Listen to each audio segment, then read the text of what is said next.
আমার ঠাকুরকে প্রণাম করে এসেছি, বজরংবলী দর্শন করেছি, মহাদেবের মাথায় দুধ ঢেলেছি, তুলসী চাপিয়েছি, বেলপাতা চাপিয়েছি, আর যে তুলসী চবুতারা ভেঙেছে তাকে প্রণাম করে এসেছি। 4 জন আহতর বাড়ি গেছি। আমাকে এভাবে ভাইপো বাবু আপনি আটকাতে পারবেন না। আর আপনার পুলিশের কীর্তিকলাপ আমি ভিডিও করে নিয়ে গেলাম, হাইকোর্টে জমা দেবো। দেখুন মাইকে কিভাবে, আরে আমি যখন তৃণমূলে ছিলাম বলেই তো তোর পিসি মুখ্যমন্ত্রী পুরনো আমার ভাষণ বাজাচ্ছি, দিদি থেকে দিদিমা হতিস, এই ছোড়া তুই দিল্লিতে থাকতিস, জীবনে জীবনে তোর পিসি মুখ্যমন্ত্রী হতো না।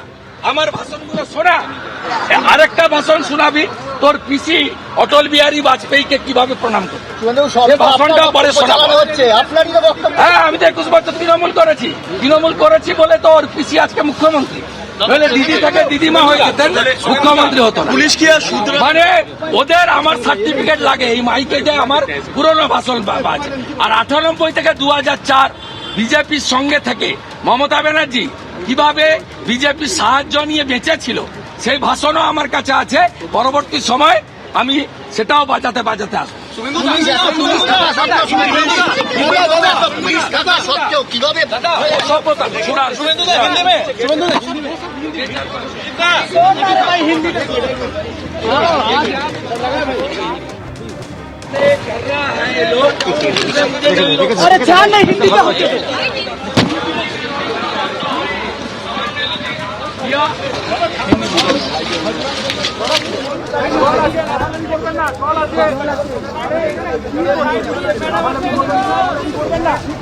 রবীন্দ্রনগর থানা এলাকা ঘুরে দেখলেন বিরোধী দলনেতা শুভেন্দু অধিকারী। প্রশাসন নিরাপত্তা দিতে ব্যর্থ হয়েছে এই অভিযোগ করেছেন শুভেন্দু অধিকারী। আমাদের সঙ্গে রয়েছে আমাদের অপর প্রতিনিধি সুকান্ত মুখোপাধ্যায়। সুকান্ত,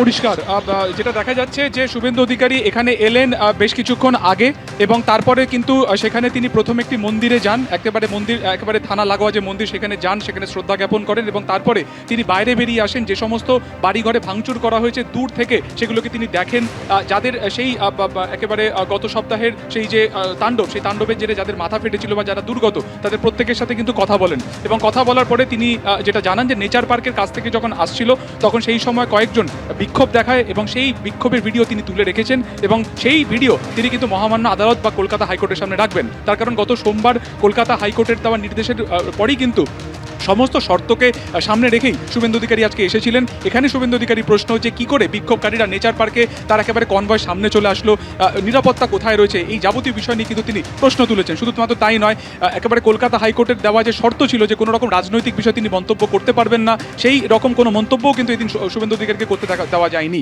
আমরা জানি যে গত বুধবার দিনকে দুটি গোষ্ঠীর মধ্যে মূলত গণ্ডগোলের সূত্রপাত সকাল 10টা থেকে 10:30টার পর থেকেই এই যে রবীন্দ্রনগর থানা এবং থানা এলাকার আশপাশ তা কার্যত চরমে ওঠে, সেখানে উত্তপ্ত হয়ে ওঠে এবং বিকেলের কিছু পর থেকে কিন্তু রাস্তায় দাঁড়িয়ে থাকা গাড়ি পার্কিং করা যেগুলো ছিল সেগুলোকে ভাঙচুর করা হয়, অনেকের মাথা ফাটিয়ে দেওয়া হয়, দোকানে ঢুকে ভাঙচুর করা হয়, বাড়ি ঘরে ভাঙচুর করা হয়, এমনকি পুলিশকেও আক্রমণ করা হয়। এই গোটা ঘটনার পরে দেখা যাচ্ছে যে 1 সপ্তাহ পরে অর্থাৎ আজকে 8 দিনে পড়ছে, আজকে বুধবার, আজকে শুভেন্দু অধিকারী কিন্তু ঘটনাস্থলে এলেন এবং আমরা জানি যে আগামী 26শে জুন পর্যন্ত এই যে গোটা এলাকা রবীন্দ্রনগর মহেশতল অর্থাৎ যে সমস্ত জায়গাতে গন্ডগোল হয়েছিল গত সপ্তাহে সেই সমস্ত জায়গাতে কিন্তু 163 অর্থাৎ ভারতীয় ন্যায় সংহিতার 163 নম্বর ধারা লাগু রয়েছে এবং বারবার আজকে কিন্তু সেইটা পুলিশের তরফে কিন্তু মাইকিং করা হয়েছিল এবং গোটা যে চত্বর অর্থাৎ নেচার পার্ক থেকে শুরু করে গোটা যে রবীন্দ্রনগর বা মহেশতলা যে চত্বর আজকে শুভেন্দু অধিকারী আসবেন এটা জানার পর থেকেই কিন্তু এখানে প্রচুর পুলিশ দেওয়া হয়েছিল। তো ঠিক এই জায়গা থেকে প্রশ্ন উঠছে যে যখন শুভেন্দু অধিকারী আজকে পূর্ব ঘোষিত ছিল কলকাতা হাইকোর্টের নির্দেশে তিনি আজকে আসবেন, তাহলে সেক্ষেত্রে যারা বিক্ষোভ দেখাচ্ছিলেন তারা এত কাছাকাছি চলে এলেন